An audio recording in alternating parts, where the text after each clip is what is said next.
Amid the hustle of a busy storefront, there's a moment at Duck Soup in Sudbury when everything just settles. The tea is poured, the tiered trays arrive. Cheers, ladies. This is afternoon tea, unhurried, a bit indulgent, and completely earned.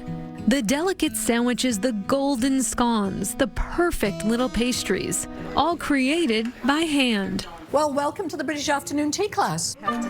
Tea Class, one of dozens of cooking classes offered here. For me, and it's my tradition, I really want to pass along those recipes, and I want people to know what they should taste like. Duck Soup owner Louise Mawhinney first took over this beloved shop from its original owners in 2014. In 2021, she stepped in to save the original Necco Sky Bar from disappearing. Now she's sharing the tradition of afternoon tea by teaching us how to create delightful tea time treats.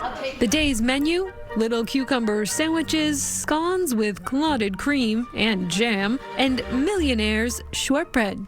In Scotland, where I'm from, you had to be really rich in the old days to have it because it's shortbread and caramel and chocolate on top. And I always say it's the original Twix bar. Speaking of rich, all of the above start with butter. So we got our butter. Now, why Irish butter versus regular butter? It's got a lot more fat content, so it's just a different product altogether. Mawhinney grew up in Scotland, where she says tea was as much a social invitation as it was a polite sip. If you go and visit someone, they make you an afternoon tea. So you can imagine how challenging that was to go from house to house, and you could not say no. What is the joy in doing this yourself rather than just buying it from your store? Well, it tastes so much better.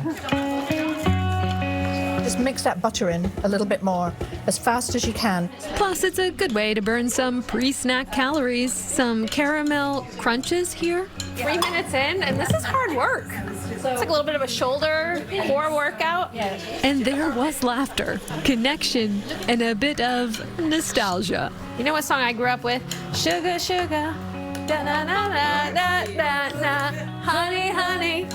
We work fast, just over an hour. Julia Child will be proud. I'm proud. And scones ready for the oven. Look at that, how cute. Great job. Some razor-thin cucumbers on butter, of course, and some triangle cuts. It's time for tea. Today we're going to have Darjeeling tea from West Bengal. Only 3 minutes. We don't what we call stew the tea. Cheers. In Wenham, socializing and a story of women and the power of tea. I love to think back to 1893 and what all those women would think about us still, you know, what is over 130 some years later, still kind of chugging away at everything. As members of the Wenham Village Improvement Society, Kristen Sleeper and Diane Kaplan-Bucco carry forth a spirited tradition to build a better community. In 1914, the tea house, hailed by some as America's first, had become a living embodiment of that goal. The ladies would be shopping and they'd come in here for tea. And within 3 years, it was busting at the seams. The tradition continues today. At Plat du Jour Bistro, you can tantalize your taste buds with French Mediterranean dishes. But when Tara Prescott and her husband, Chef Patrick Lord, rented the space from the Improvement Society, they decided to carry forward the ritual of tea. There's a 3-tier tray for you.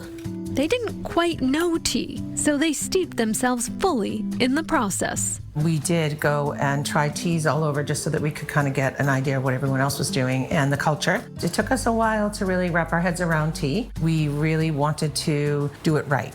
From the hands that built a community space over a century ago, to the hands that keep this building a place of conversation. I think it was their political conversations that they weren't allowed to have in other venues and out when they were having dinner with the men. I think they were allowed to speak privately and they were having tea. The Wenham Tea House is more than a building. It's a living tradition. As long as tea flows, its story continues. I say cheers to the women of the past, women of the future, and the women here at this table. Cheers. Cheers. And cheers to that. And the Wenham Village Improvement Society does more than just care for the tea house. They preserve a number of open spaces, public spaces throughout town, and they also provide scholarships to local children. That's awesome. And back to duck soup. Louise says one of her favorite classes, cooking classes that is cooking with kids, which is very nice. She also offers allergy-friendly classes so everyone can get involved no matter the challenge. All right.